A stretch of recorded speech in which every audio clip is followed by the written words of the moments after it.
Guns, guns, guns, guns, guns, guns, guns, guns, guns. Borderlands 3 is infamous for its vast array of guns, from guns that can shoot elements, swords, and even guns that can shoot guns. I thought of what better way to respect the Borderlands franchise properly than to do a run without using any of them. This run's pretty simple. I can't use guns or grenades, but I can use punches and action skills. That's about it. Let's go. Start off the run using the Punch Queen herself, Amara, who has a large set of skills geared towards buffing melee damage. Introduced to the robot god himself, Claptrap, who teaches us how to properly dress for the occasion. He gives us our first weapon, which we immediately drop before he gets ripped from our arms, and our first quest is to save him from being turned into scrap.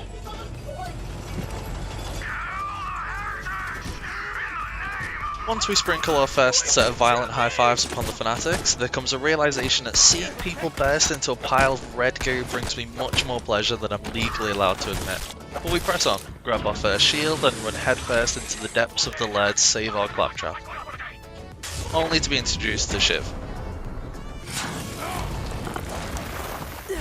After we burst him with 1,000 increasingly violent high fives and supportive pats on the back, he does eventually die, ending as our first level up that allows us to unlock Amara's abilities.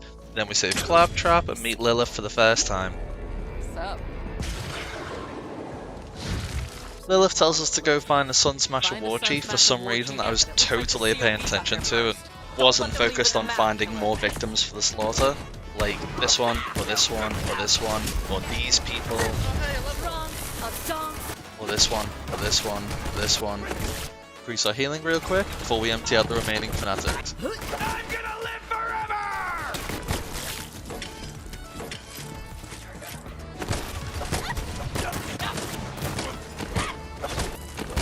We're then greeted with the cheese grater's chest himself, Vaughn, who is delighted to take us down a dark and dingy cave to beat up some dogs whose only real purpose was to give me more practice and get another level up, which immediately goes into healing. Once we get back, Lilith tells us we need to go see Ellie for a ride, who essentially tells us go rob one. And stopping a car from driving with my fists is a bit more difficult than I expected. Would have been more difficult if they didn't drive into a pile of tyres, but hey, we take our strengths where we can. After stealing our first ride, we head on down to the COV hideout where we need to go find a vault key. And like a maniac thirsty for blood, we run on a punch first and make introductions later type of style. After trading some friendly high fives with a local fanatic and get a level up, that increases our healing, and then we turn all of his friends into used punching bags. Then skip on our merry way to introduce ourselves to Mouthpiece. Mouthpiece didn't exactly have much going for him other than a shield and an overplayed Spotify playlist, but after giving him the most violent massage in the world with no happy ending and a cool slam, we do eventually kill him. We meet the God Queen Tyrene and her brother Troy, before Lilith tells us she can't charge the vault key and needs Tannis to charge it. What she didn't tell us is that she's hosting a punch party out back, which we immediately take part in. Get a level up, which goes into extra healing. Bonk a couple more, then Tannis shows us a map and we set off for the vault. Before Lilith gets jumped by the God Queen Team Tyrene and loses her powers, leaving us to be at her rescue, but it's fine because we get a level up, which immediately goes into max health. Then we're off to the stars and the start of our everlasting journey of Lilith telling us to do things because she can't do it now. Lilith asks us to help fix the ship from the inside. We find Tannis in a situation I'm ashamed to be turned on by. We find the gunsmith Marcus waddling through the corridors, and we vent a few boxes. Before we head off to Promethea and meet our friendly neighbourhood, Lorelei. Introduces us to the handsomest devil Reese, who tells us to go fight something, I think. Wasn't really paying attention. Like at this stage it's been a good 30 minutes since I last punched something. And once they take the planet, they get Atlas, and we got the full. And now we can punch things again! Slowly. So this stage of the run was actually kind of difficult. We had a bunch of dudes with guns that wasn't really a bother except for this one guy who had the health of a family of rhinos. I decided to pick on the weaker of the two, knowing I would absolutely demolish him. And died. I came back, bonked him with my zombie punch. And died. But it's fine, because now it's a one-on-one. I'll have one of those. And I died. Oh, that's just the But I try again. Eventually I'm gonna beat him. But I ran away. Only to meet Zero! I used Zero as a human shield to defend myself, and, well, he wasn't really that arsed. Before the dude legit got bored and walked away. Like, who the fuck dares to disrespect Zero in my presence? I reminded Zero that I have his back. Us melee users have got to stick together. I even gave him a little disrespect of my own, before I continued to help Zero on his mission. Now, all of a sudden this run went from a walk in a park to something that felt genuinely impossible at this level. Like, look, there is zero mercy. I'm fucking dead. Like, you can stop. You can stop now, it's fine. I'm a corpse. One tactical retreat later, the plan was to find some side quests to farm. We gave a dude a bit of cash. It's a nightmare. Bonked a car a few times. And broke a guy's arm for some reason. Leveled up. Got some extra health. Bonk, bonk, bonk, bonk, bonk, bonk. And then we meet up with Moxie to take part in a battle royale where the prize was to have sex with the host. Leveled up, which went into damage reduction. Bonked a couple more times before coming face to face with Kilovolt himself. Now Kilovolt was a bit of a killer problem. He had a shield to block some damage and also dealt a range attack, but all in all, using a blend of punches and abilities, I was able to smoothly make my way through the fight.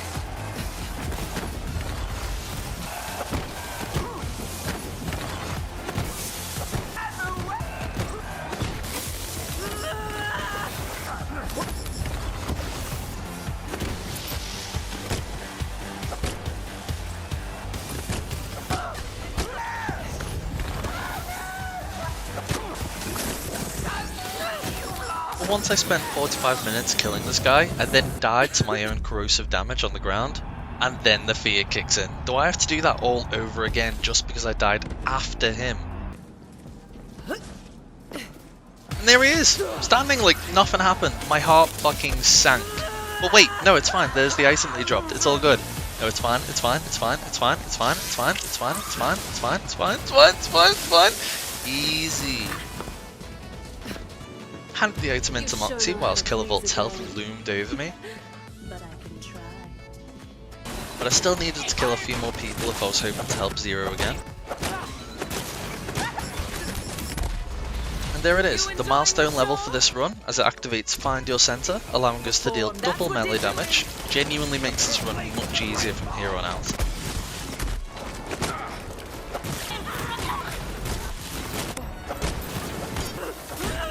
And with that, we're now ready to return to Zero and actually help this time. The double damage from the perk makes quick work at turning all these guys into a pile of red goo. Zero gets a new sword. And showcases his wall slaying abilities, not once, but twice. And we head on to our next fight against Gigamind. Now Gigamind was barely an issue, I just didn't give him a chance to breathe whilst laying into him relentlessly, like each punch into his face gave me a newfound euphoria that I had to achieve. But like all things, he had to die eventually. After Reese gives me a pat on the back for a good day's work, we head on to Athena to meet Maya, who seemed to be enjoying the melee build just as much as I did. Maya tags for the ride so we can both blend a few more soldiers into a smooth dust, grab another level up, put it into damage reduction, and grind a few more soldiers. We ring an oversized bell a couple of times, and we're introduced to the grave robber Ava. She teaches us the ways how to grave rob, and eventually face Captain Traunt. Now the tactic here is to dodge all of his attacks and pelt him relentlessly with mine. It's not exactly hard to miss his body given that he takes up most of the screen. He had ice balls going through the stage and I kept fucking hitting, but overall the fight itself wasn't that hard. Kind of a pity, even though he wears such large and thick armor, he gets bested by a few punches.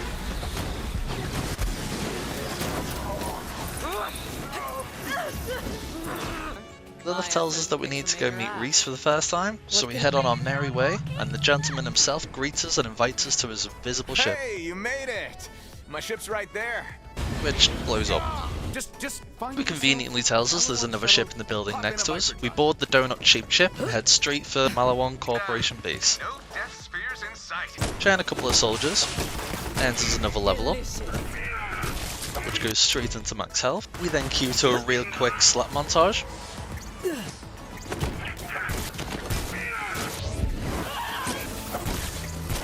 Reese, who inhabited a robot ball because he didn't have the balls to join us for this journey, complains about a door, then opens it.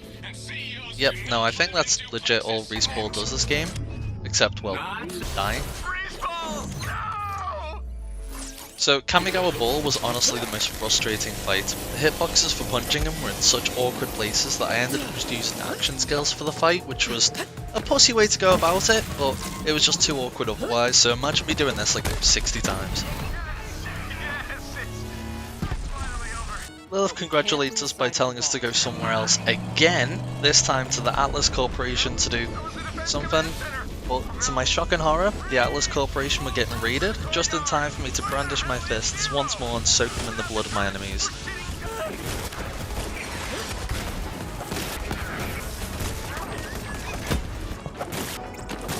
This leads us straight into our fight with Kamigawa, non-ball version this time. This fight was much less awkward than his ball. Kamigawa would split into clones and jump onto nearby towers. I'd use an action skill to get the correct one, which meant I stood there for like a minute whilst I wait for my skill to cool down.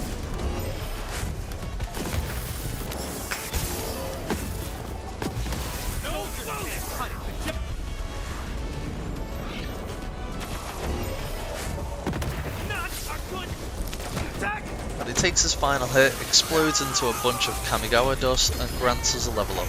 That goes directly into move speed. Reese thanks us for killing his greatest nemesis and tells us how to get into the vault. Atlas forces that way to support you. Zero shows us his door skills again. And we fight the Wraith Guardians on the way to the first vault.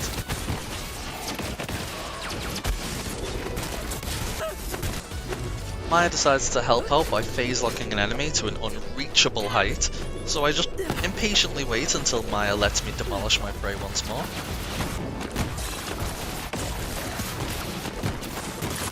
We get another level up that goes into move speed, and head on our way to the Rampager.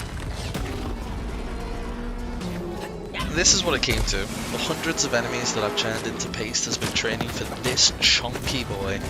The first barrage of punches goes in pretty well before he decides to go into phase 2. He starts screaming into the sky whilst Maya begs me to shoot the lights, and I'm just like, bro, what the fuck do you want me to do? So we sit and wait patiently for him to transform, before we jump right into round 2. This phase he does a bit more damage, both close and long range, but it's not much of a problem with the damage reduction from Mara's skill tree. The cheeky little shit thinks he'll go into phase 3, so now we're watching him go into phase 3. And then he's got a cool red glow on him. He deals a lot more damage, but again, nothing the punch screen itself can't handle.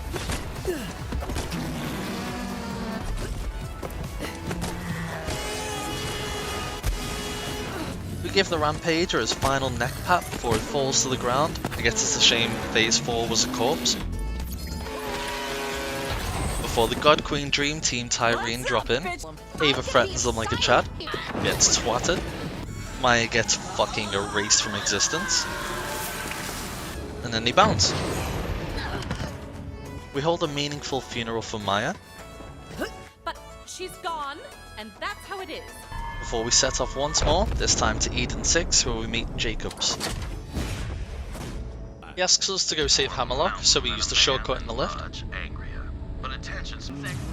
But they block the exit. I didn't know if I had to shoot this or if it was open due to like a side quest or something, but by God I did really try to break out of this door. Hello again, lift. Then finally meet the Punch King himself, Brick, who we tag with to powder our knuckles once more.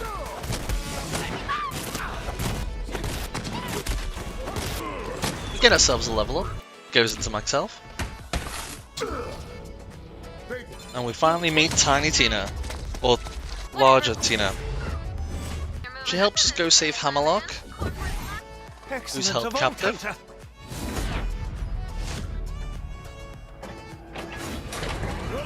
by the Warden.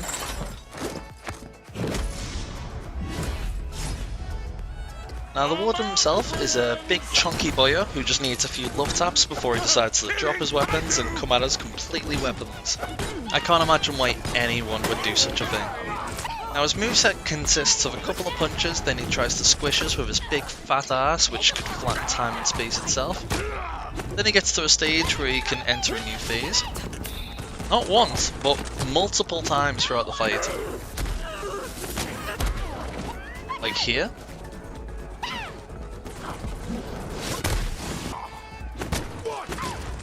Or even here. But after like 4 goddamn phases, we do eventually kill the Warden, get a level up, increase our move speed, and the two reunite with each other and tell us to go to Wainwright's sister's invitation. But shock horror, it was a trap set by the God Queen Dream Team scheme Tyrene's brother Troy, which would have been worse if Jacobs hadn't come to the rescue. I'ma kill you! Come and get me, you rat-faced bastard! We fight our way through the crowd of fanatics that Troy left over. The explosion of blood and guts is less of a desire at this point and more of an addiction. Before we come face to face with the hardest boss fight for me in this run, it's just a Goliath but heavily imbued with magic and shit. He teleports, which should make it much easier for me to hit him, but I do die. But we go again, dodging his ranged attacks to give him a good punch to his oversized nipples. Die again. We go again. At some stage, this oversized grape should be able to take enough punches to die. But I die again, and again, and again, and again. But we keep trying. We get a level up, which desperately goes into max health, and finally manage to beat the guy. We give our last punch to reduce him to dust, and we steal a vinyl record from the wall. Got it. On my way. And give it to Jacobs and hope that his last words of his father will tell us the location of the next vault. I'm burned. Go find In light of his father's wise words, Jacob sends us to a nearby spaceship and hope that it will lead us to the next vault key. We find a chunky dragon boyo that, with a few relative leg squeezes, it does die. And we grab a teddy bear. Now here's where it gets a tad out of context. We get introduced to the teddy bear's evil ex-girlfriend. We then get a bunch of monkeys horny for battle. Grab a level up, which goes immediately into max health, and the teddy bear pile drives his ex in a mech.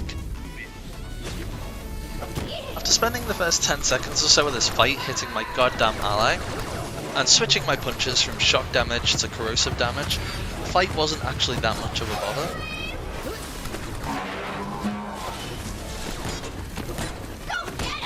We beat the Teddy's ex-girlfriend, who's now taken over our ship and used our robots against us. We hand the controls to our teddy bear, who takes her out. Hand it to Marcus, and continue the quest. Jacobs and Wainwright tell us to go beat Wainwright's sister, and like a dog who hears the word treat, I'm already on my way. Stay still.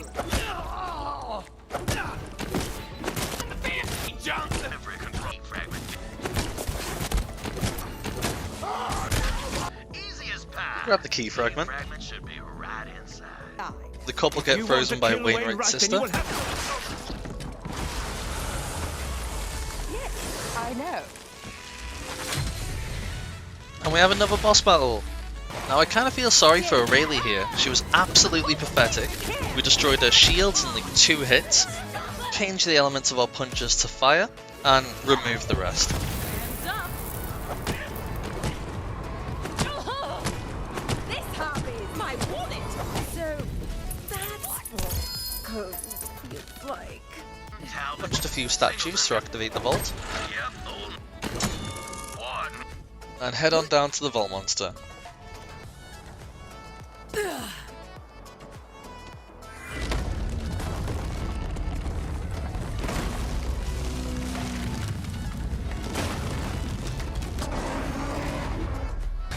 this guy took me about 90 minutes. Due to the fact he's so far away, he just throws balls at the stage, slams it every now and then just keeps fucking around. But my abilities were doing next to fuck all damage, each of which I'd have to wait for about 28 seconds for the next one. So there wasn't exactly any cool tactic I could use here. He just wasn't in punch range, so yeah, I spammed my action skill for about an hour and a half. I was getting better with hazards though. But we finally get to a stage where we can use one last skill, beat the Grave Ward, and witness its death in all of its glory.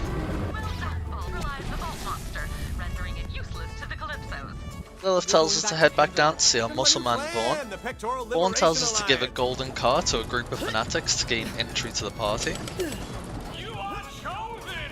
And once inside, we freely take everyone down. Just to pause real quick, I do this action a lot in this run, so what I'm doing here is activating a skill that Amara uses to lock an enemy in place.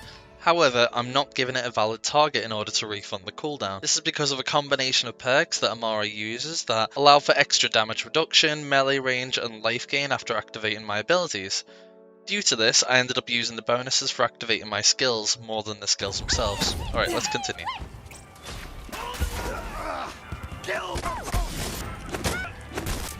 I'm gonna live forever!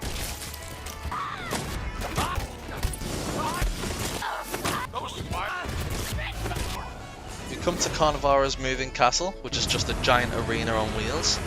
Give it a few bonks with our car,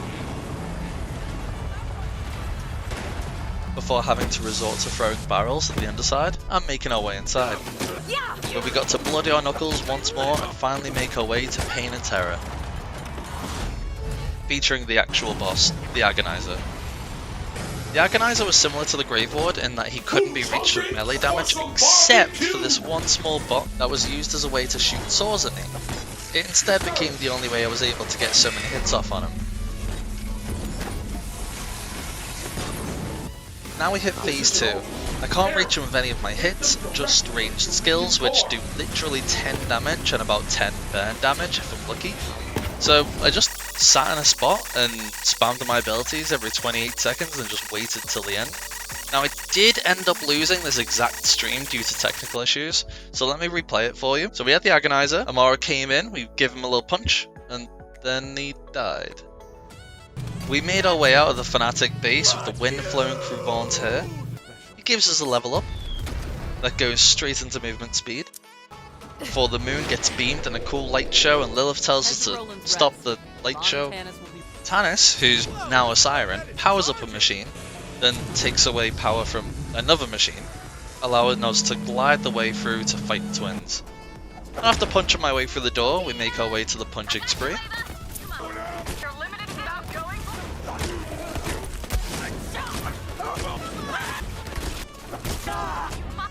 And finally come into battle between us and the God Queen Team Tyrene's mean machine brother Troy. Troy had a cool sword that spammed out some purple balls that did the big hurt, but he would often just taunt for like a few seconds before allowing for like a good few punches. He would then go to his sister to avoid more punches because he's afraid of the pure immense power of the Knuckles of Death.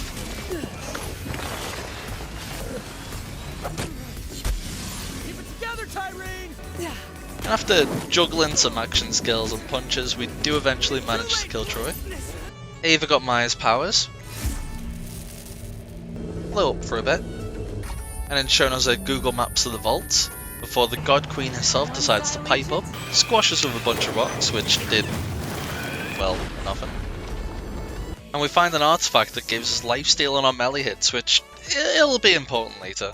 Lilith tells us to go to Necrodfeo, where we meet Typhon de Leon. He gives us a weapon as a gift. Like, has he not been watching this run at all? We head on our merry way to go do something else somewhere, but more importantly we get to punching again. Getting jealous.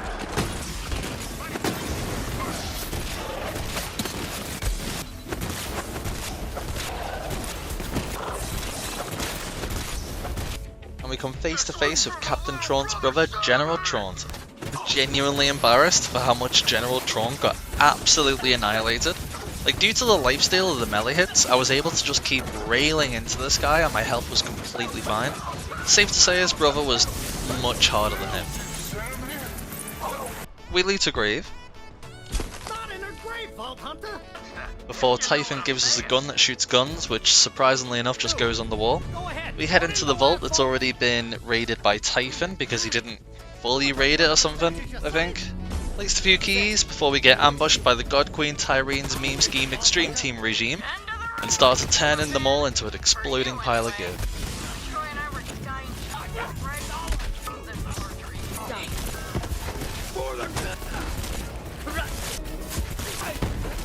Tyrene appears, breaks a rock, slams a dad into a wall, fatally, before bouncing, and we chase That kind of god. to find the final form, the God Queen Team Tyrene's Cream Beam Scream Dream Extreme Regime theme.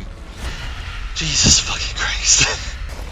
Tyrene the monster had a basic moveset, throw up on the ground every now and then, causing damage from stood in it, battering her ankles, as well as chucking up some balls that dealt damage when they fall down, and lastly she would make spikes fall whenever she moved. She had other moves, but like, they were the main ones. After changing my ability to phase lock for consistent defense, I stopped railing away at feet, a sentence I never thought I'd say in all honesty. It took a couple of tries, but consistent progress was being made. After a certain point we would bonk her head for extra damage before railing into her face. Damn, these innuendos are really getting weird. You know what, fuck it, I'm gonna lean into it. With the ankle buster 3000 I was able to continue fisting Tyrene. I'd pound her from the top, then pound her from the front, before the fisting became too much for her to handle. Lilith got her powers back, and then fucked off and vandalised the moon.